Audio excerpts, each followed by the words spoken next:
तो ये सीधी तस्वीरें इस वक्त दिल्ली की आप देख रहे हैं। संसद भवन पहुंच गई है वित्त मंत्री निर्मला सीतारमण। हाथों में आप लाल लिफाफा जो देख रहे हैं वही है बजट, जो अब से थोड़ी ही देर बाद सामने आएगा कि आखिर इस बजट में किसे राहत दी जा रही है। लेकिन सीधी तस्वीरें संसद भवन से पहुंच चुकी हैं वित्त मंत्री निर्मला सीतारमण और अब शुरू होगी पीएम मोदी की अध्यक्षता में कैबिनेट की बैठक। बजट पर चर्चा होगी और उसके थोड़ी ही देर बाद करीब 45 मिनट तक ये बैठक चलेगी और उसके बाद ठीक 11 बजे संसद में ये तस्वीरें जो आप देख रहे हैं, बजट भाषण पढ़ना वित्त मंत्री शुरू कर देंगी। लेकिन क्या ये आम बजट आम लोगों का भी बजट होगा? ये सवाल बार बार इसलिए उठ रहा है क्योंकि मिडिल क्लास को लंबे समय से कोई राहत बजट में नहीं मिली है। जुलाई में जो बजट पेश किया गया था उसे माना जा रहा था कि शायद वो चुनावी बजट हो सकता है, लेकिन वैसा दिखाई दिया नहीं। आम लोगों को तब भी कोई राहत नहीं मिली। लेकिन आज बजट जो पेश होगा, संकेत मिल रहे हैं ऐसे कि ये आम लोगों का बजट हो सकता है। मिडिल क्लास पर, मध्यम वर्ग पर इस बजट में फोकस किया जा सकता है। इसके संकेत तब मिले जब कल सत्र की शुरुआत से पहले पीएम मोदी मीडिया के सामने आते हैं और उसके बाद मिडिल क्लास का जिक्र जोर शोर से किया जाता है। तो ये बहुत संभावनाएं नजर आ रही है कि आज पेश होने वाले देश के इस आम बजट में देश का आम व्यक्ति भी शामिल होगा। तो देखिए, वित्त मंत्री ने राष्ट्रपति से अनुमति ले ली है इस बजट को पेश करने की और अब चूंकि संसद पहुंच चुकी है, यहां पर सबसे पहले कैबिनेट की बैठक होगी और अब चूंकि समय आ चुका है शेड्यूल के हिसाब से कि कैबिनेट की मंजूरी इस बजट को मिले और जैसे ही ये मंजूरी मिलेगी उसके बाद लोकसभा में ये आम बजट पेश होगा। लाल लिफाफे में कैद हमारे देश का आने वाले फाइनेंशियल ईयर का ये बजट काफी महत्वपूर्ण है क्योंकि जब बजट आता है तो नई उम्मीदें निश्चित तौर पर मन में जागती है। ये नया बजट, ये नई उम्मीदें जिन्हें लेकर हम सभी बैठे हैं, कितना हमारी उम्मीदों पर ये बजट खरा उतरेगा, क्या घटेगा, क्या बढ़ेगा, क्या सस्ता होगा, क्या महंगा होगा, थोड़ी ही देर बाद हमें पता चलेगा। आज अगर आप इन तस्वीरों को देखें तो इससे आप अंदाजा लगा सकते हैं कि इसे विजनरी बजट क्यों कहा जा रहा है। दरअसल वित्त मंत्री की ये नई टीम है, तमाम जो अधिकारी जिन्होंने मिलकर इस बजट को तैयार किया, ये बजट नई टीम द्वारा तय किया गया है। यानी नए आइडियाज, नए विजन के साथ एक नई तस्वीर बजट की आज 11 बजे पेश होगी। तो वित्त मंत्री निर्मला सीतारमण, जिन्होंने सबसे पहले राष्ट्रपति को इस बजट की कॉपी दी, उसके बाद अब पहुंच चुकी है कैबिनेट बैठक के लिए।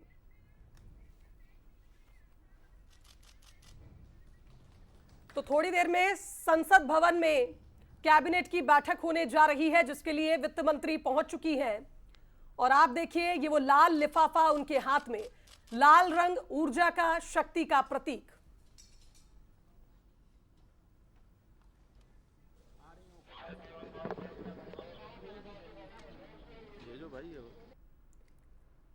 तो विकास का संदेश देने वाला ये बजट आपको कितनी बचत करवाएगा? क्या इस बार मध्यम वर्गीय लोगों को सबसे बड़ी राहत इस लाल लिफाफे में कैद है? क्या होगा देश का बजट? जब से माननीय प्रधानमंत्री नरेंद्र मोदी जी ने तो फिलहाल ये तस्वीरें भी आप देखिए और हर बार चर्चा बजट को लेकर होती है, लेकिन शुभांगी चर्चा वित्त मंत्री के लुक को लेकर भी होती है। हर बार बजट भाषण के दौरान और उसके पहले ये देखा जाता है कि आखिर इस बार वित्त मंत्री ने कौन सी साड़ी पहनी है। तो ये जो क्रीम कलर की साड़ी आप देख रहे हैं, एक बार दर्शकों को ये भी बता देते हैं कि जो क्रीम कलर की साड़ी है वित्त मंत्री निर्मला सीतारमण की, ये मधुबनी साड़ी है। ये बिहार में रहने वाली दुलारी देवी ने वित्त मंत्री को दी है। 2021 की पद्म श्री पुरस्कार विजेता है दुलारी देवी, जिन्होंने वित्त मंत्री को ये साड़ी भेंट स्वरूप दी। और आज अपने इस खास मौके पर वित्त मंत्री, क्योंकि अपने आप में एक रिकॉर्ड भी बना रही हैं, आज 8वीं बार वो बजट पेश करेंगी देश का वित्त मंत्री के तौर पर निर्मला सीतारमण। तो ये खास मौका, ऐतिहासिक दिन आज पूरे देश के लिए है क्योंकि साल भर का बजट पेश किया जाएगा। और एक आम इंसान जब अपने किचन का ही बजट सेट करता है तो महीने भर के राशन के हिसाब से, महीने भर के हिसाब से बहुत कुछ देखता है कि आखिर किचन में इस बार क्या महंगा है, क्या सस्ता है, या कुछ ज्यादा तो नहीं हो जाएगा, जेब पर ज्यादा भार तो नहीं पड़ेगा। तो ये तो आम बजट है, देश का बजट है और ये बजट करीब 45 लाख करोड़ का है जो आज पेश होने जा रहा है।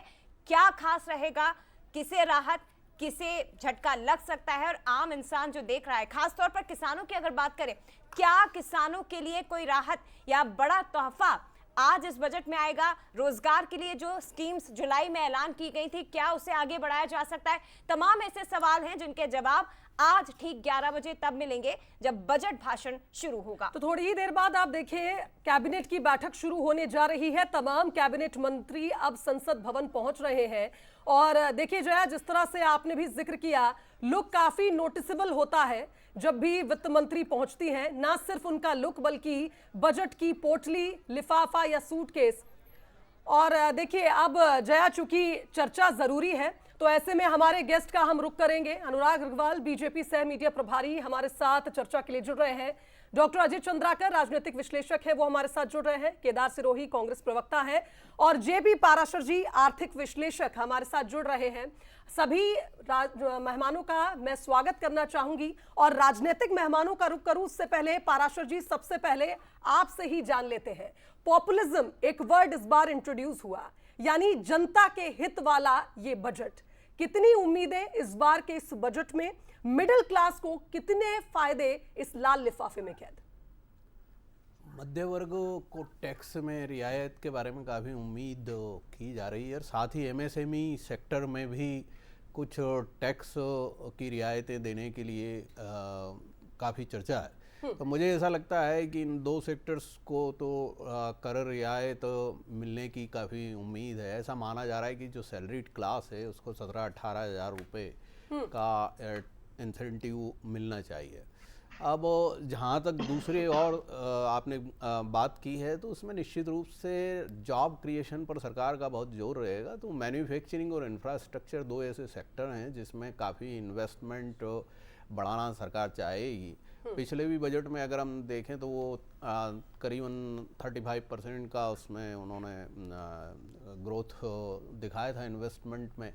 तो अभी जो इकोनॉमिक सर्वे आया है वो 6.3 to 6.8 का ग्रोथ रेट प्रोजेक्ट कर रहा है। तो मुझे ऐसा लगता है ये ग्रोथ रेट देखा जाए तो पिछले कुछ 2-3 साल से जो चला आ रहा है 22 से, तो उससे कम है अपेक्षाकृत। लेकिन जो 22 का था वो कोविड के बाद था, इसलिए बहुत ज़्यादा दिखाई दे रहा था। अब 6.3 और 6.8 भी कोई बुरा नहीं है। तो मैं ऐसा उम्मीद करता हूं कि सरकार एक तो जो एक्सपेंडिचर है उसकी क्वालिटी, उसकी गुणवत्ता में सुधार लाने के प्रयास करती हुई दिखाई देगी एक तरफ। दूसरी तरफ इन्फ्लेशन को कम करने की कोशिश करेगी, इन्वेस्टमेंट को बढ़ाने की कोशिश करेगी।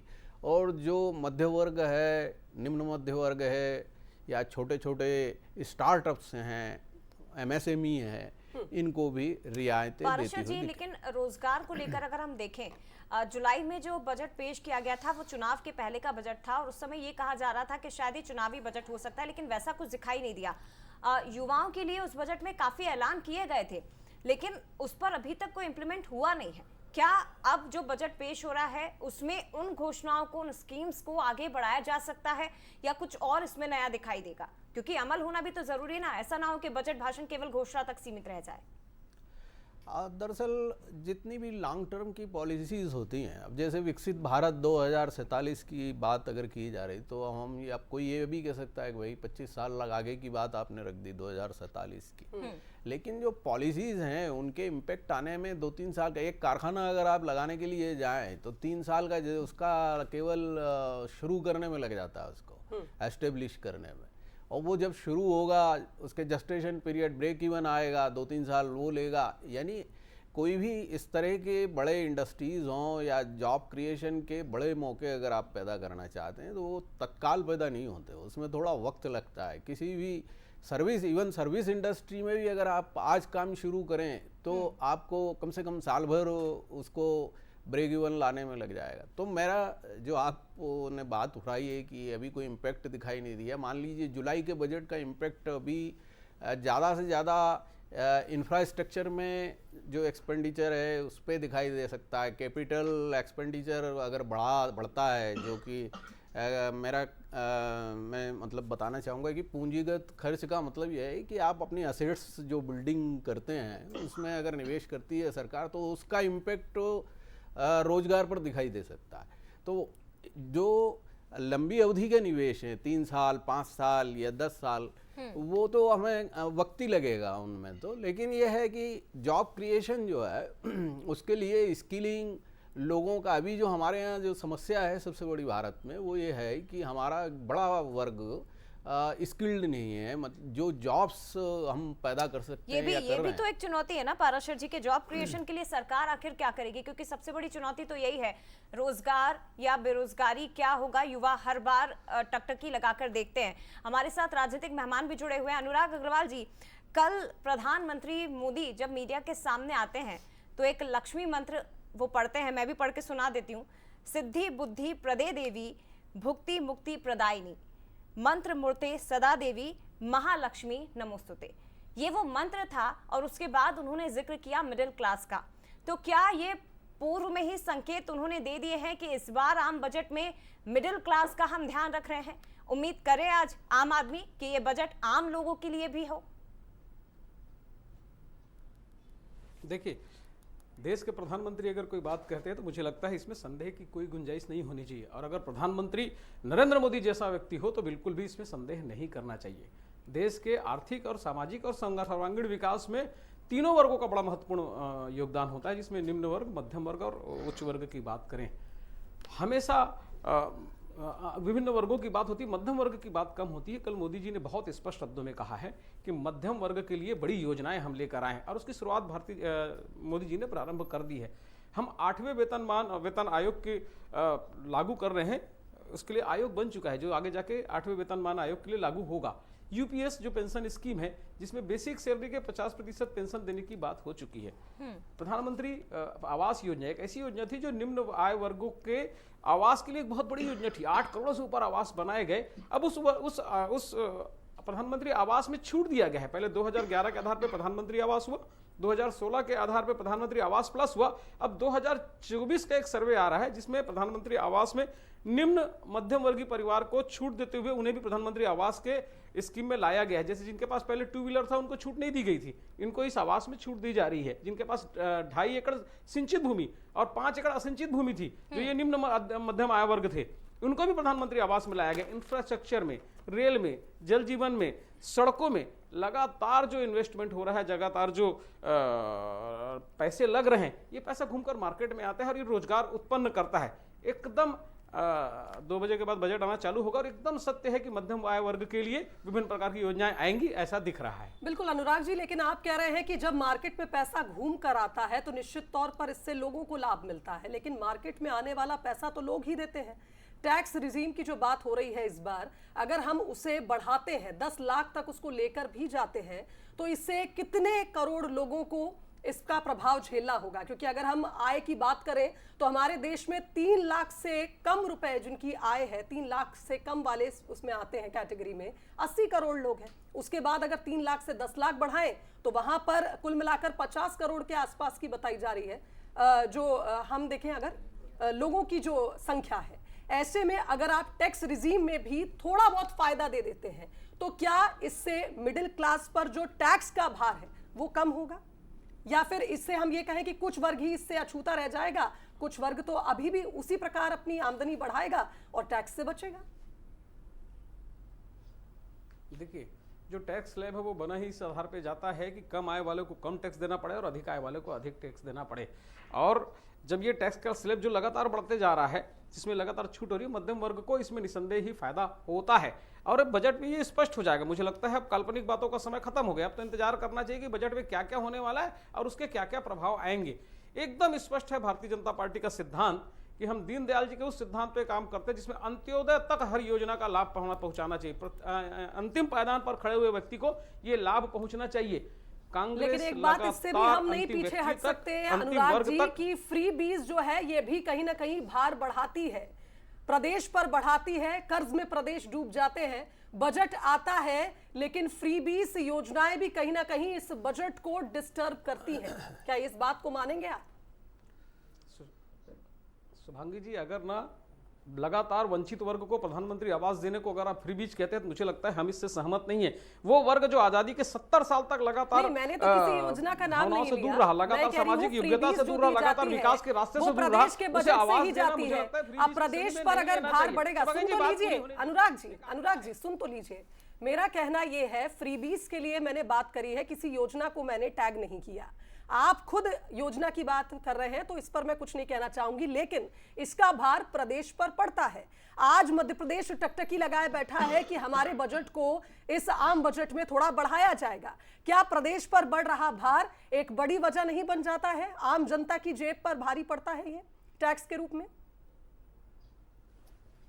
शुभांगी जी, एक तो तकनीकी आग्रह मेरे से मानिएगा, जब मैं बोलते रहता हूं और आप मुझसे प्रश्न पूछती तो आपका प्रश्न मेरे तक नहीं पहुंच पाता है, तो आप पूछती कुछ है और मैं कुछ और उत्तर देने का प्रयत्न करता हूं। मेरे पास एक प्रश्न है, जो आप फ्री बीज की बात करिए और फ्री बीज से सरकार को होने वाले आर्थिक दबाव की बात करिए, मैं उसको उत्तर देने का उत्तर देता हूं। चलिए मुझे ठीक है, लगता आप है उत्तर यही दीजिए, पूछना तभी चाहते हैं। सवाल मैं फिर करूंगी। कह रहा हूं जी जी अनुराग जी, मैं फिर कह रहा हूं कि अंतिम पायदान पर खड़े व्यक्ति तक अगर शासन की योजनाओं का लाभ नहीं पहुंचेगा तो वो व्यक्ति का आर्थिक और सामाजिक विकास कैसे होगा? देश के आजादी के बाद लंबे समय तक व्यक्ति आवास जैसी मूलभूत सुविधाएं से दूर रहा, जल जैसी मूलभूत सुविधाओं से दूर रहा, स्वच्छता जैसी मूलभूत सुविधाओं से दूर रहा। उसको लेकर अगर माननीय नरेंद्र मोदी जी स्वच्छता अभियान चलाते, घर घर शौचालय बनाते, मुझे लगता है इसको फ्री बीज की श्रेणी में नहीं गिनना चाहिए, इसको निसंदेह उसका अधिकार मानना चाहिए। अगर आवासहीन व्यक्तियों को आवास देने की बात होती है, अगर उनके 8 करोड़ आवास बनते हैं तो इसे कतई फ्री बीज की श्रेणी में नहीं लेना चाहिए, उनको उनके आवास का अधिकार मिलना चाहिए। लगातार आजादी के 75 साल बाद भी अगर स्वच्छ पानी से आदमी महरूम है और स्वच्छ पानी उसके घर जल जीवन मिशन के माध्यम से पहुंचता है, मुझे लगता है इसको फ्रीबीज नहीं समझना चाहिए। रही बात आर्थिक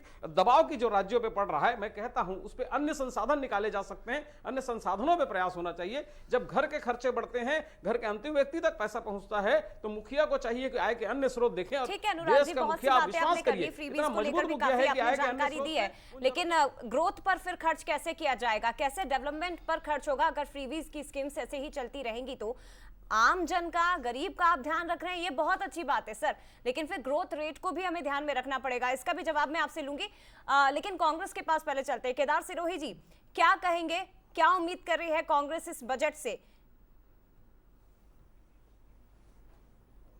पॉजिटिव आना चाहिए जिस तरह का जो अभी हमारा देश का हालात है। पारासर सर ने कुछ हाईलाइट उसमें किया है, वो हमारे लिए अभी वर्तमान में चिंता है। उन चिंताओं को अगर हम दूर नहीं करेंगे इस बजट के माध्यम से, तो ये खाई बढ़ती जाएगी और ये आगे जाके हम लोगों को नुकसान देगी। परंतु सवाल यहाँ मोदी जी पर उठता है, जो कहते हैं वो कभी करते नहीं। जो उन्होंने डंका बजाया वो फूटना ही है उल्टा। अब उन्होंने मिडिल क्लास का कहा है, 2 बजे बाद हो सकता है आपके यहाँ वापस में चर्चा का कहीं भी हिस्सा बनूं शाम तक, तो मैं आपको बता दूंगा न वो मिडिल क्लास का बजट होगा सेक्टर के साथ में, न वो किसानों का होगा, न मजदूरों होगा। आज देखिए हमारे देश को भी थोड़ा सा समझने की, वर्तमान जो इकोनॉमिक जो है प्रोस्पेक्ट, इसको समझने की जरूरत है। अभी हमारे यहाँ जो डॉलर का वैल्यू है वो बहुत ही चिंताजनक है। प्रधानमंत्री की उम्र से भी कहीं ज्यादा हो चुका है। उसको जब तक हम नीचे लाने का कोशिश नहीं करेंगे तब तक आगे का कोई बड़ा वो नहीं है। बेरोजगारी 45% के ऊपर चल रही है। OECD की रिपोर्ट कहती है कि पिछले 2 सालों में किसानों को 10 लाख करोड़ का नुकसान हुआ। 2019 में इनने कारपोरेट का टैक्स कम किया, उसके बाद में कारपोरेट को 1.5-2 लाख करोड़ का फायदा हुआ है। पर इसी बीच में इनके लोग एक वर्ग को लड़ाते हैं, किसको? किसान और टैक्स पेयर को। जब किसान और ये जब मांगते हैं तो टैक्स पेयर कहता है हम तो टैक्स पे कर रहे हैं। फिर भारत में टैक्स किससे पे कर रहे हैं? 5 करोड़, तो 70% लोग तो 0 टैक्स पे कर रहे हैं, 0% टैक्स पे कर रहे हैं। बाकी टैक्स वो किनको लड़ाते हैं? किसानों को। जबकि सबसे ज्यादा आज की तारीख में भारत में अगर कोई टैक्स पेयर है तो वो फार्मर है। एक्चुअली फार्मर का टैक्स पेयर और कॉमन टैक्स पेयर में अभी तक हमारे देश में स्टडी नहीं हो पा रही है। स्टडी करना भी नहीं चाहते, ना इकोनॉमिक्स करना चाहते, ना सरकार करना चाहती है। ये जो 60-65% का वर्ग है, ये 100% प्रोडक्शन पर टैक्स देता है।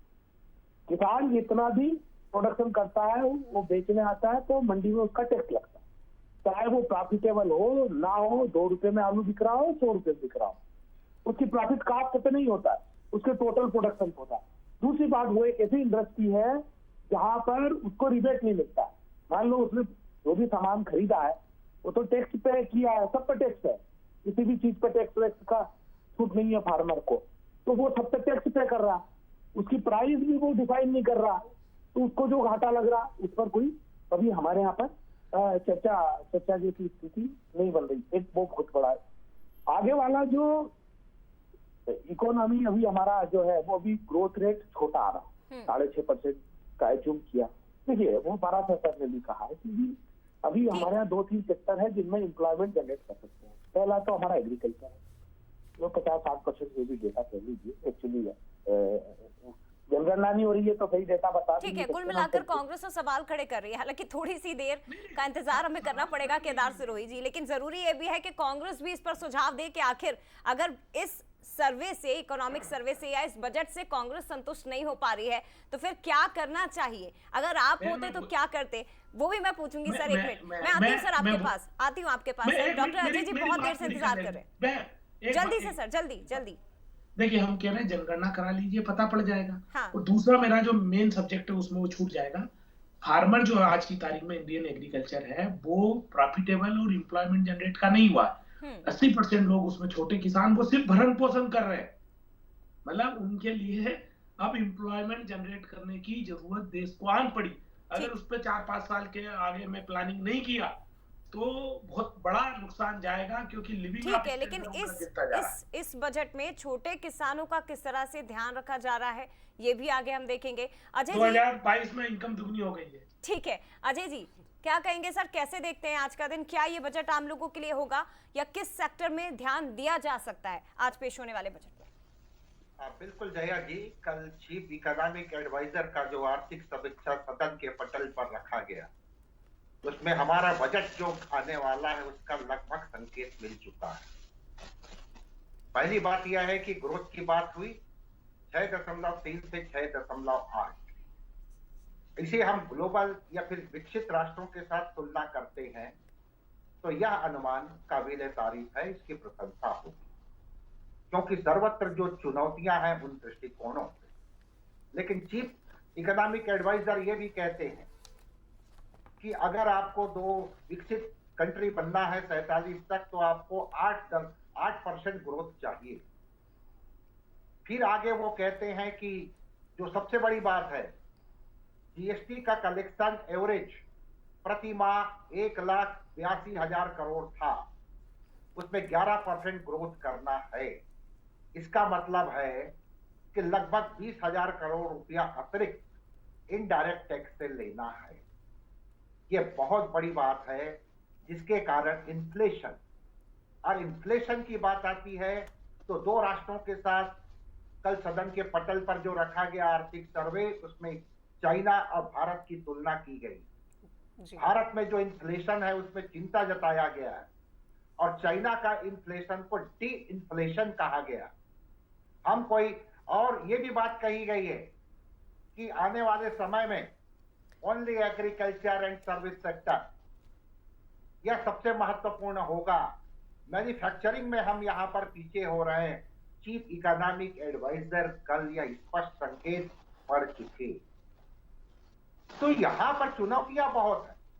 ठीक, अभी बात सिद्दीकी जी, केदार जी का बहुत बढ़िया बात बोले थे, फार्मर सेक्टर और इनफार्मर सेक्टर। इनकम टैक्स देने वाले कितने लोग हैं? इनकम टैक्स में यह कहा गया है कि नई टैक्स रिजीम आएगी, डायरेक्ट टैक्स कोड आएगा, नया बिल आएगा, अच्छी बात। और ये जो हमारा एक्ट है इनकम टैक्स का, मैं हर सीनियर सिटीजन का सम्मान करता हूं, उसमें मैं भी शामिल हूं, लेकिन ये 1961 का है, इसमें परिवर्तन की जरूरत है और सीतारमण जी ये परिवर्तन करेंगी।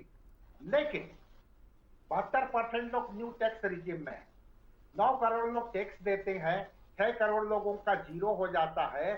तो ये जो कह रहे हैं कि टैक्स में छूट मिलेगी, इससे कह सकते हैं कि डिमांड बढ़ जाएगी, ये 4% लोगों के लिए। बिल्कुल बिल्कुल बिल्कुल डॉक्टर अजय चंद्राकर जी, टैक्स, छोटे किसान और उसके साथ ही इंफ्रास्ट्रक्चर और मैन्युफैक्चरिंग, इन 4 मुद्दों को आपने उठाया और कुछ यही सवाल केदार जी भी उठाते नजर आए थे। इसका जवाब मैं अनुराग जी से लूंगी। सर मुझे एक ब्रेक लेना है, फिर मैं वापस लौटूंगी, फिर एक बार फिर से आपसे चर्चा करेंगे। यहाँ पर ये बड़ी चर्चा लगातार जारी है, अब से थोड़ी देर बाद देश का बजट पेश होना है, लेकिन आम लोगों के लिए इसमें क्या रहेगा, क्या जो बातें तमाम राजनीतिक मेहमान करते नजर आ रहे हैं। बजट को कैबिनेट में मंजूरी मिल चुकी है। बड़ी खबर दिल्ली से आपको बता रहे हैं, कुछ देर में देश का बजट पेश होगा। वित्त मंत्री निर्मला सीतारमण ये बजट पेश करेंगी। 10:30 बज चुके हैं। मोदी सरकार 3.0 का बजट 11 बजे पेश होना है और उससे पहले हुई कैबिनेट की बैठक में इस बजट को मंजूरी दे दी गई है। शेड्यूल के अकॉर्डिंग ये आप देखिए कि कर पूरा प्रोसीजर जारी है। वित्त मंत्री निर्मला सीतारमण पहले राष्ट्रपति को इसकी कॉपी दे चुकी है और अब कैबिनेट की बैठक में भी इस बजट को मंजूरी मिल चुकी है। तो कुछ ही देर बाद बजट भाषण शुरू होगा। 11 बजे का वो वक्त होगा जब संसद में बजट पेश होगा। फिलहाल बजट को कैबिनेट ने मंजूरी दे दी है।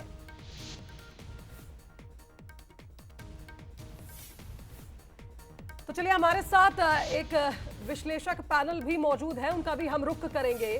वित्त मंत्री ने देखिए जिस तरह से मंजूरी ली है, राष्ट्रपति से पहले बजट की और अब कैबिनेट से, हर जगह से मंजूरी मिलने के बाद ही इसे पेश किया जाता है, आम जनता को ये बजट सौंपा जाता है। तो कुल मिलाकर आज का बजट बेहद खास है और फोटो सेशन भी 2 हिस्सों में होता है। आप देखिए, वित्त मंत्री और वित्त राज्य मंत्री दोनों नजर आ रहे हैं तस्वीरों में, और उससे पहले ये 3 तस्वीरें भी देख लीजिए। वित्त मंत्रालय जब पहुंची थी वित्त मंत्री, तो उसके बाद उनकी नई टीम को भी देखा गया जिसने मिलकर इस बजट को तैयार किया है।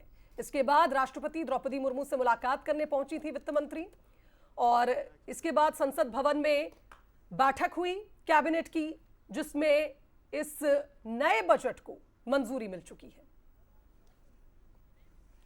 तो तमाम मेहमान हमारे साथ इस वक्त मौजूद हैं जिनसे लगातार हम चर्चा कर रहे हैं कि ये जो बजट है इस बार क्या कुछ लेकर आया है। जया भी कई बिंदुओं पर चर्चा कर रही थी, और जिस तरह से आप देखिए ग्रोथ रेट की बात हो रही है हमारे देश में इस वक्त, जेपी पाराशर जी, एक और चीज ग्रोथ मांग रही है, वो है हमारा रुपया। रुपया को मजबूत करने के लिए आरबीआई तो तमाम तरह के उपाय कर रहा है। लिक्विडिटी का इसमें क्या रोल है, या एक्सपोर्ट से हमारे रुपया को हम मजबूत कर सकते हैं? एज अ एक्सपीरियंस्ड आप क्या कहेंगे, क्या कहता है आपका एक्सपीरियंस, किस तरह से हमारी करेंसी को हम मजबूत कर पाएंगे? देखिए, 2-3 फैक्टर्स हैं। एक तो ग्लोबल फैक्टर ये है कि ट्रंप के आने के बाद में पूरी दुनिया में एक अनसर्टेनिटी बनी, खास करके ब्रिक्स कंट्रीज़ में। वो ब्रिक्स को लेकर के आपने सुना होगा कि लगातार बयान दे रहे हैं कि अगर उन्होंने डी-डॉलराइजेशन यानी डॉलर को अलग रख करके और आपस में करेंसी में ट्रेड करने की कोशिश की, तो उनको बैन किया जाएगा या पेनलाइज किया जाएगा, या उनके पास ऊपर 100% टैरिफ लगाया जाएगा। ये वो आने के बाद वो करेंगे क्या, ये किसी को नहीं मालूम है। तो अभी ये देखना बाकी है कि ट्रंप क्या करते हैं। दूसरी बात ये, तो उसकी वजह से क्या हो रहा है कि 2 चीज़ें हो रही हैं। एक तो बहुत सारे जो इन्वेस्टर भारतीय बाज़ार में निवेश करते हैं, उन्होंने यहाँ से निवेश निकाल के और अमेरिका को वो सेफ हेवन समझ रहे हैं, तो वो अमेरिका ले जाने का प्रयास कर रहे हैं। इसकी वजह से आपने देखा कि मार्केट हमारा काफ़ी दिन से लगातार गिर रहा है। हो सकता है कि पिछले 3 साल से भारतीय बाजार ने बहुत अच्छे निवेशकों ने इसमें मुनाफा वसूला, तो आने वाले 1 आध साल तक, 2 साल तक हो सकता है कि अनस्टेबल रहे, लेकिन भारतीय बाजार का भविष्य लॉन्ग टर्म में अच्छा है। तो एक तो फैक्टर ये हो गया। दूसरा एक फैक्टर ये है कि इसकी वजह से रुपया भी, भारत में जो रुपये की स्थिति है वो दुनिया के बाज़ार में कम हो रही है। अब इसको रिजर्व बैंक जो है वो किसी स्टेबल करने की कोशिश करता है, जैसा कि हम सब जानते हैं। तो उसका एक इंटरवेंशन लगातार है। तो एक अपॉर्चुनिटी तो पैदा हुई कि हमारे जो एक्सपोर्टर्स हैं वो ज़्यादा एक्सपोर्ट कर सकते हैं, बिल्कुल, ये एक अवसर पैदा हुआ। तो और उसकी वजह से हम एक्सपोर्ट को बढ़ा सकते हैं। लेकिन हमारा जो एक्सपोर्ट है उसमें 45% एमएसएमई ही करता है, एमएसएमई का बड़ा रोल है। तो मैं इसीलिए कह रहा था कि एमएसएमई को इस बजट में एड्रेस किया जाएगा। अच्छा, ये जो लिक्विडिटी का हम अभी बैंकों में क्राइसिस, लिक्विडिटी क्राइसिस क्या है कि शॉर्ट टर्म की उनकी जो ज़रूरतें हैं कैश की, वो जब उनको दिक्कत आने लगती है उसको हम लिक्विडिटी क्राइसिस कह सकते हैं बैंक का। तो अभी जो बैंकों के पास में जो लिक्विडिटी क्राइसिस जिसे कहा जा रहा है, इसकी एक बड़ी वजह यह है कि सरकार ने ही एक LCR करके एक प्रोविज़न किया जिसमें बैंकों को 5% जो है वो इंटरनेट और मोबाइल बैंकिंग के लिए अलग रखने के लिए कहा। उसकी वजह से उनके पास में कमी आई। और पाराशर जी, इसमें ये भी हम देख सकते हैं जो आम जनता का मन होता है कुछ ऐसा ही आप देखिए इन्वेस्टर्स का भी मन होता है। आप ज्यादा ब्याज देने की अगर उनको एक स्कीम देंगे या लुभाएंगे उन्हें तो निश्चित तौर पर इससे फॉरेन डिपॉजिट हमारे देश की ओर आगे बढ़ेगा। मुझे लगता है कि अब जैसे स्टॉक मार्केट में जिस तरह से गिरावट है, बहुत सारे लोग बैंकों की तरफ रुख कर सकते हैं, तो ऐसा ये चलता रहता है। कभी लोग जब ज़्यादा अनसर्टेनिटी होती है गोल्ड की तरफ चले जाते हैं, है ना, तो ये एक चलता रहता है, डिफरेंट असेट्स में लोग करते हैं। लेकिन क्या फंडामेंटल्स हमारी इकोनॉमी के वीक हैं? नहीं, फंडामेंटल्स बहुत अच्छे हैं, फ्यूचर बहुत अच्छा है, भारतीय इकोनॉमी अच्छी ग्रोथ करेगी ऐसा मैं उम्मीद करता हूँ। बिल्कुल ठीक है, लेकिन इसका जवाब भी लेते क्योंकि इकोनॉमी को लेकर हम बात कर रहे हैं। अनुराग जी, महंगाई सबसे ज़्यादा जो आम लोगों को परेशान करती है और अभी तो जो गोल्ड 80,000 के पार पहुंच गया है, मिडिल क्लास के लिए तो सोचना भी शायद मुश्किल नज़र आ रहा है कि हम गोल्ड खरीद लें। वेडिंग सीजन और ऊपर से अगर सोना खरीदना है तो पता नहीं कितनी चुनौतियों का सामना आम इंसान को करना पड़ेगा। अब सवाल यह है कि वित्तीय घाटे को अगर हम देखें तो फिर महंगाई को कंट्रोल कैसे किया जाएगा? ये भी तो सरकार के सामने एक चुनौती बनी हुई है ना। देखिए शुभांगी जी, जया जी, अनिश्चित वैश्विक परिदृश्य में भारत की जो महंगाई दर है आज अगर इस स्तर पे है तो मुझे लगता है इसके लिए सरकार को श्रेय देना चाहिए। आप लगातार देख रहे हैं 2 देशों में युद्ध की स्थितियां हैं और उन अनिश्चित परिदृश्य में भी भारत की अगर महंगाई दर कम है तो मुझे लगता है इसके लिए श्रेय देना चाहिए। मैं आपकी बात वहां से चालू करूंगा जहां से आपने आखिरी छोड़ा था कि इतने सारे फ्री बीज देंगे तो ग्रोथ रेट होगी कैसे। आप एक छोटी सी बात याद करिएगा कि देश का एक प्रधानमंत्री जो कांग्रेस के प्रधानमंत्री होते थे वो लाल किले की प्राचीर पे खड़े होकर कहते थे कि मैं 1 रुपए भेजता हूं और 15 पैसे नीचे पहुंचता है। मोदी जी ने इसी लीकेज को रोका है और मुझे लगता है ये 85 पैसे का जो लीकेज है अगर रुक गया है तो जनता तक सीधे पैसे पहुंच रहा है डायरेक्ट बेनिफिट स्कीम के तहत। और कांग्रेस के मित्र मेरे लगातार 2-3 विषयों पे आरोप लगा रहे थे जिसमें मुख्य था कि डॉलर गिर रहा है, डॉलर के मुकाबले रुपए गिर रहा है।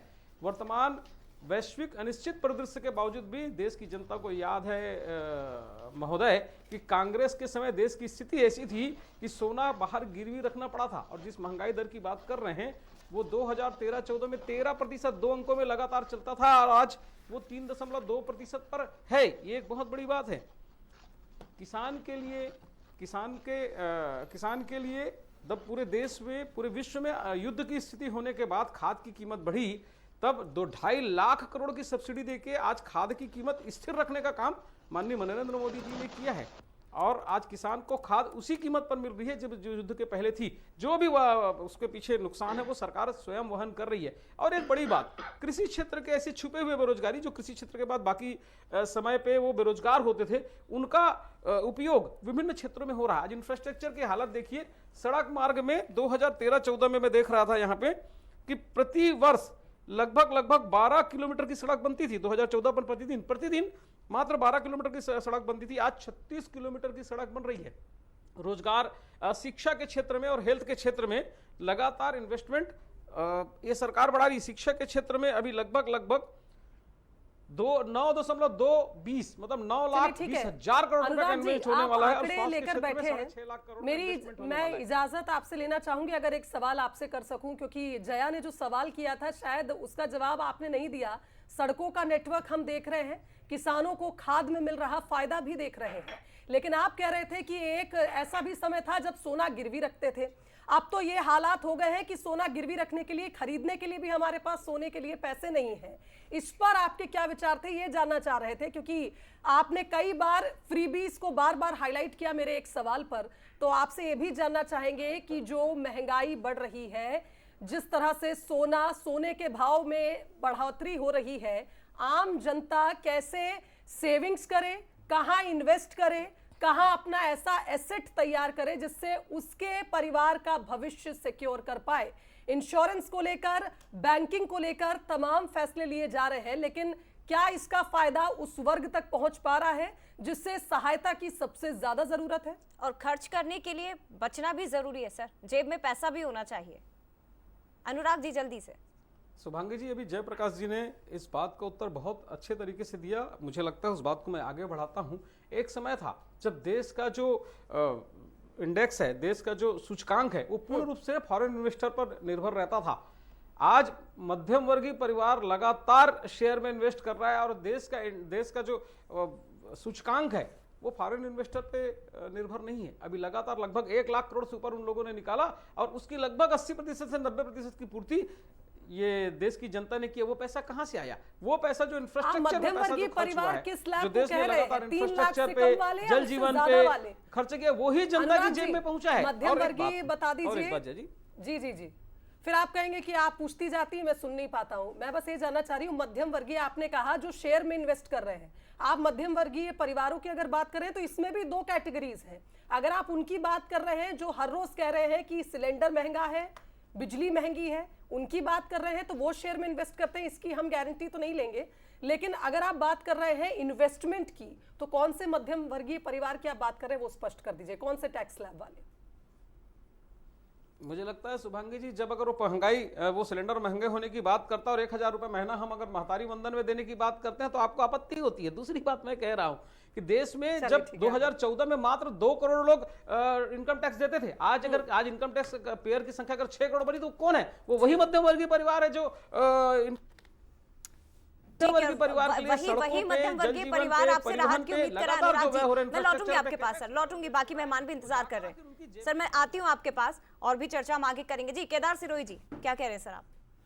देखिए, अभी अनुराग जी ने अच्छी कई बातें कही, मैं उनका थोड़ा थोड़ा ब्रीफ कर देता हूँ। इन्होंने कहा कि पहले गोल्ड रखना पड़ता था, सही बात है। अभी इनको अभी आंकड़ा देख लीजिए, अभी 7 करोड़ लोग हमारे देश के गोल्ड लोन ले रहे हैं। सबसे ज्यादा डिफॉल्ट गोल्ड लोन में हुआ, आपकी खबरें थी कुछ दिन, और 2028 तक एज्यूम किया जा रहा है कि 15 करोड़ लोग जो है वो गोल्ड को गिरवी रखेंगे। मतलब पहले सरकार रखती थी, अब ये स्थिति आ गई है। गोल्ड लोन रखने वाले कौन है? जो गोल्ड नहीं खरीद सकते और किसी ने मजबूरी में खरीद भी लिया इधर उधर से हिसाब किताब मिला के, तो उसके ऊपर भी अब संकट आ गया। इसका मतलब है कि अर्थव्यवस्था में, इकोनॉमी में जो कॉन्सेप्ट होना चाहिए था विन विन सिचुएशन वाला, वो नहीं है, अनबैलेंस्ड है, इसलिए ये जा रहा। एजुकेशन लोन लोगों पे बढ़ता जा रहा है, शायद 2-3 लाख करोड़ करीब का इनका होगा, मैंने अभी एग्जैक्ट डेटा नहीं देखा है, किसान आदमी हूँ, तो ये 2-3 लाख करोड़ का, 6-7 लाख करोड़ का इधर आ रहा है। दूसरी बात इन्होंने कही यूरिया का, फार्मर फर्टिलाइजर का इनका बात किया है। देखिए, जब रेट $500 थे डीएपी के, तो ये भारत सरकार ने नहीं खरीदा। इंटरनेशनल पूरे ग्लोब को मालूम था कि डीएपी में क्या प्रॉब्लम है, कैसा है। जो समझदार प्रधानमंत्री थे, मैं भी यहाँ किसी को दूसरा मत, उसका उल्टा मत लीजिएगा, जो समझदार प्रधानमंत्री जिस देश के थे उनने $500, $2, $3, $4 में खरीदा, और जो समझदार नहीं थे वो $615, $20 में खरीदने गए। मतलब 20 से 25% महंगा। अब फिर कहते हैं कि 2 लाख करोड़ चला गया, 3 लाख करोड़ चला गया। पूरे भारत में पॉलिसी सही नहीं होने के कारण में पूरे किसानों को ब्लैक में खरीदना पड़ा था फर्टिलाइजर। ये आप सबके यहाँ की स्टोरी है। और इस बार देश में फर्टिलाइजर क्राइसिस के कारण सब स्टैंडर्ड फर्टिलाइजर बिका है। उसका इम्पैक्ट आने वाली क्रॉप पे आएगा। 20% करीब, नियर अबाउट 20% जो प्रोडक्शन है वो डाउन जाएगा। वो इतना बड़ा अमाउंट होता है जो सरकार से बराबर नहीं हो पाएगा। ये बात बहुत उससे समझने की जरूरत है। और इन चीजों को, बेसिक चीजों पर जो है वो भारतीय जनता पार्टी बात नहीं करती है। भारतीय जनता पार्टी सिर्फ गुमराह करने की बात करती है। अब ये कहते हैं कि इंटरनेशनल लेवल पे आपने आरबीआई का तो पैसा निकाल के उसका रिबेट पूरा पैसा। सिरोही जी, उन बेसिक चीजों पे भी मैं आपसे आगे बात करूंगी, लेकिन एक छोटा सा रिएक्शन जल्दी से अजय चंद्राकर जी से भी ले लेने दीजिए। वो बहुत देर से इंतजार कर रहे हैं। अजय जी, चुनाव भी है 3 दिन बाद दिल्ली में, उसके बाद आने वाले वक्त में बाकी राज्यों में भी इलेक्शन होने हैं, तो क्या आपको लगता है कि चुनावी बजट भी हो सकता है या ऐसा कोई ऐलान सरकार कर सकती है जो मिडिल क्लास को प्रभावित कर सके? देखिए जया जी, एक अर्थशास्त्री को आज आप मौका दे रही, लेकिन कम मौका दी।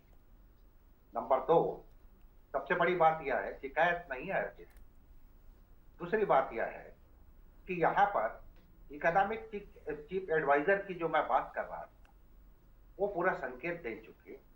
आपका 52% जो है बजट का, वो तनख्वाह में या फिर पेंशन में या फिर जो अन्य कह सकते हैं जिम्मेदारी, उसमें चला जाता है। डिफेंस में पिछले साल 6.2% खर्च किया गया लाख, शिक्षा में 1.2, इंफ्रास्ट्रक्चर में 2.7, रेलवे में 2.5, ये बढ़ते बढ़ते लगभग 20 लाख करोड़ तो यही हो जाता है। तो प्रश्न यह है कि यहाँ पर जो की है इस आने वाले बजट का, सरकार चाहती है निवेश हो, और कल संकेत दिया गया कि उद्योगपतियों को जो हम छूट देते हैं, छूट देने के बावजूद वो निवेश नहीं कर रहे। जब निवेश नहीं कर रहे तो रोजगार पैदा नहीं हो रहा है, रोजगार पैदा नहीं हो रहा है तो हाथों में पैसा नहीं आता। तो ये लाउड अपील इसमें दिखाई देगा बजट में। तीसरी बात, इनकम टैक्स में जो देने वाले वर्ग हैं उनको तो राहत बिल्कुल मिलेगी। राउंड फिगर आप मान करके चलिए कि सरकार इसमें अनुमानित 50,000 करोड़ रुपए का रिलीफ दे सकती। लेकिन जब जीएसटी कलेक्शन 11% बढ़ाने की बात आ रही और वो असंगठित क्षेत्र 94% उसमें शामिल है। अजय जी माफी के साथ मैं आपको रोकूंगी, यहाँ पर मुझे एक ब्रेक लेना है, लेकिन जैसे ही ब्रेक से लौटूंगी शुरुआत में आपसे ही करूंगी। यहाँ पर एक छोटे से ब्रेक के लिए रुकेंगे, फौरन लौटेंगे।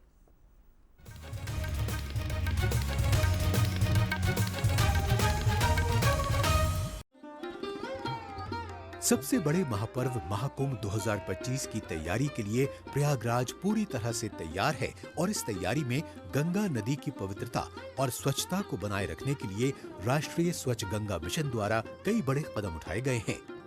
नमामि गंगे कार्यक्रम के तहत आधुनिक तकनीकों का उपयोग करते हुए सीवेज ट्रीटमेंट प्लांट, घाटों की सफाई और वेस्ट मैनेजमेंट के कार्य तेजी से किए जा रहे हैं। प्रयागराज में 10 सीवेज ट्रीटमेंट प्लांट्स पहले से काम कर रहे हैं, जिनकी कुल क्षमता 340 MLD है। इनमें सबसे खास है नैनी सेकंड का 42 MLD प्लांट, जिसे FCR ऑर्गेनिका जैसी उन्नत तकनीक से बनाया गया है। इसके अलावा अन्य प्लांट्स में नैनी फर्स्ट का 80 MLD और फाफामाऊ का 14 MLD STP शामिल है। मौजूदा 340 MLD STP क्षमता को 3 और नए STP बनाकर बढ़ाया जा रहा है। इनमें से राजापुर में 60 MLD, सलोरी में 29 MLD और सलोरी में 14 MLD का STP शामिल है। NMCG ने नालों को रोकने और उनका ऑन साइट उपचार करने के लिए उन्नत जियोट्यूब सिस्टम के साथ रासायनिक उपचार और आयोनाइजेशन की पहल भी की है।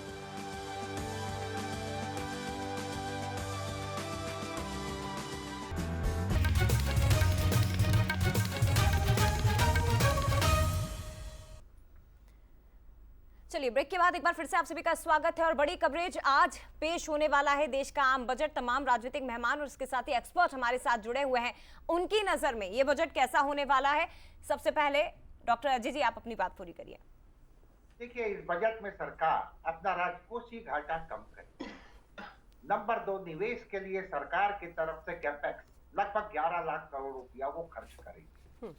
लेकिन सरकार यह भी जानती है कि भारत सरकार का आंतरिक कर्ज 215 लाख करोड़ है और बाहरी जो कर्ज है वो लगभग 6 लाख हजार करोड़ रुपया है।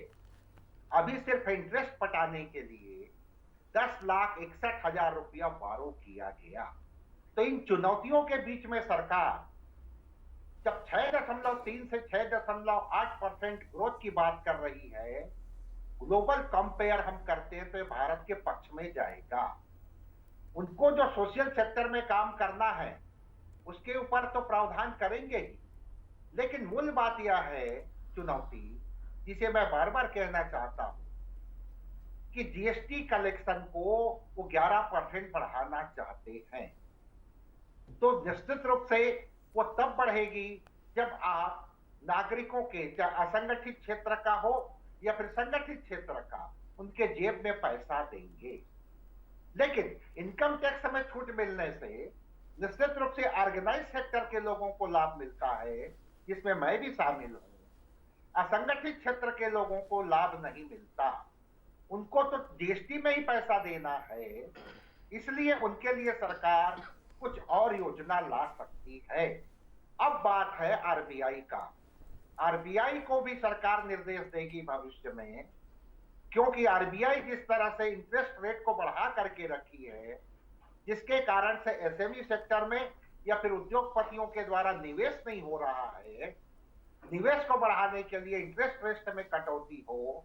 नंबर 2, भारत की जो प्रथा परंपरा रीति रिवाज रही है सेविंग करने का, तो सेविंग करने को प्रोत्साहन देने का यह बजट हो सकता है।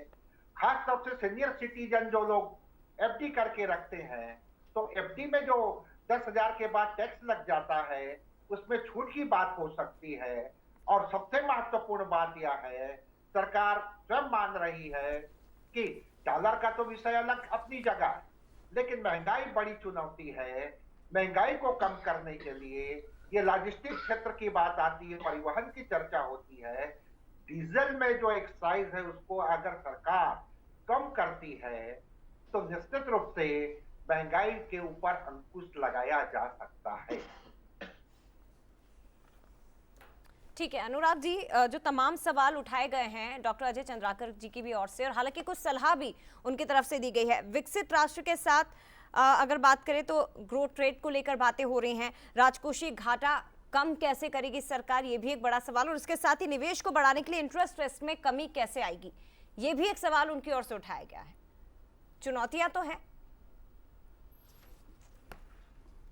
देखिए, सबसे बड़ी बात यह है कि आज बजट पेश होने वाला है और उससे पहले तक अजय जी, जयप्रकाश जी और अन्य विभिन्न लोगों ने विभिन्न माध्यमों से सरकार तक अपनी बात पहुंचाई। लगातार सरकार अंतिम व्यक्ति तक अपनी बात समझकर, अंतिम व्यक्ति की जरूरतों को समझकर ये बजट पेश करने वाली है। विशुद्ध रूप से सरकार अंतिम व्यक्ति तक पहुंचे, चाहे आदिवासी वर्ग की बात करें जिनका लगातार कांग्रेस अपमान कर रही है, चाहे मध्यम वर्ग की बात करें, चाहे यहाँ पे इंडस्ट्रियल सेक्टर की बात करें, सभी वर्गों पे सरकार फोकस करके ये बजट लाएगी। मुझे ऐसा लगता है कि इनकम टैक्स स्लैब पर, किसान पर, महिलाओं पर, रोजगार, हेल्थ में, पेंशन स्कीम में और सस्ते घरों पे मुझे लगता है सरकार का सबसे बड़ा फोकस इस मध्यम वर्गीय परिवार पर रहेगा, जिसका संकेत माननीय नरेंद्र मोदी जी ने दिया है। और उसके लिए जितने भी प्रयास हो सकते हैं उन सारे प्रयास के लिए सरकार आगे बढ़ेगी। हमें याद है कि उत्पादन में कभी भारत को कभी गिना नहीं जाता था। ये माननीय 10 वर्ष में माननीय नरेंद्र मोदी जी के नेतृत्व में आज हम लगातार रक्षा जैसे चीजों में, जहां पे हम हेलमेट तक आयात किया करते थे, वहां 32,000 करोड़ से ऊपर का हम निर्यात लगातार कर रहे हैं। देश के विभिन्न विषयों में, चाहे एआई की बात करें, चाहे कृषि की बात करें, रेल की बात करें, हाईवे की बात करें, जल जीवन मिशन की बात करें या सेमीकंडक्टर की बात करें, सारे क्षेत्रों में लगातार सरकार फोकस कर रही है, सरकार लगातार प्रयास कर रही है और वहां पे इन्वेस्टमेंट करके आय बढ़ाने की, इन्वेस्टमेंट करके रोजगार बढ़ाने का प्रयास कर रही है। कृषि क्षेत्र की बात करें, 2014 में जब सरकार बनी थी तब वहां पे एमएसपी हुआ करता था 1340 रुपए धान का एमएसपी हुआ करता था। आज 2300 रुपए ऊपर धान का एमएसपी हो गया और छत्तीसगढ़ जैसे राज्यों में तो 31 रुपए किसानों को दिए जा रहे हैं। तो निम्न वर्गीय के लिए, मध्यम वर्ग के लिए और उच्च वर्ग के लिए और इंफ्रास्ट्रक्चर में सारे जगहों पे फोकस करके सरकार ये बजट लाएगी और निसंदेह जो अमृत काल में देश 2047 का एक विजन है उस तरफ देश आगे बढ़ेगा। ठीक है, महत्वपूर्ण बातें आपकी ओर से कही गई, लेकिन कई सवाल हैं, पाराशर जी से भी समझने की कोशिश हम करेंगे। पाराशर जी, जो बातें केदार अनुराग जी ने कही हैं उन पर भी थोड़ी सी रोशनी डालने का प्रयास करिएगा। लेकिन एक महत्वपूर्ण सवाल यहाँ पर यह भी उठता है कि बात अगर डिफेंस की जाए, मेक इन इंडिया जहाँ पे भारत में ही अब तमाम जो इक्विपमेंट्स हैं या तमाम जो यंत्र हैं, चाहे हम डिफेंस सेक्टर की बात करें, तो वो बनाने शुरू हो चुके हैं। क्या इसका फायदा नजर आ रहा है और आपको लगता है कि आज के बजट में सबसे ज्यादा फोकस डिफेंस पे सरकार कर सकती है? क्योंकि पिछली बार आम बजट में भी हमने जो बजट पेश हुआ था जुलाई में, उसमें भी हमने देखा था डिफेंस पे सबसे ज्यादा फोकस था। हाँ जी, हमने अगर हम पलट करके देखें तो पिछले कुछ वर्षों में भारत जो है डिफेंस के सेक्टर में बहुत बड़ा निर्माता बना है। निर्माता ही नहीं बना बल्कि एक्सपोर्टर भी बना, निर्यात भी कर रहा है और ये बड़ा डेवलपमेंट है। क्योंकि दुनिया में हम आम पहले जो है केवल आयातक के तौर पर ही जाने जाते थे कि हम डिफेंस के सभी छोटे छोटे इक्विपमेंट यानी बुलेट प्रूफ जैकेट तक और छोटी गन्स तक भी हम इंपोर्ट करते थे। और ये बड़ी बात है कि हम बहुत सोफिस्टिकेटेड डिफेंस इक्विपमेंट, गन्स वगैरह, वेपन बनाने लग गए। और आने वाले वर्षों में हालांकि हमारे सामने बहुत सारी इस क्षेत्र में भी चुनौतियां हैं, लेकिन इसमें ग्रोथ बहुत अच्छी है, क्योंकि हम पहले चूंकि नेट इंपोर्टर थे मैं तो पाराशर जी ग्रोथ आपके पास ज्यादा आती हूँ, मैं आती हूँ आपके पास सर। यहाँ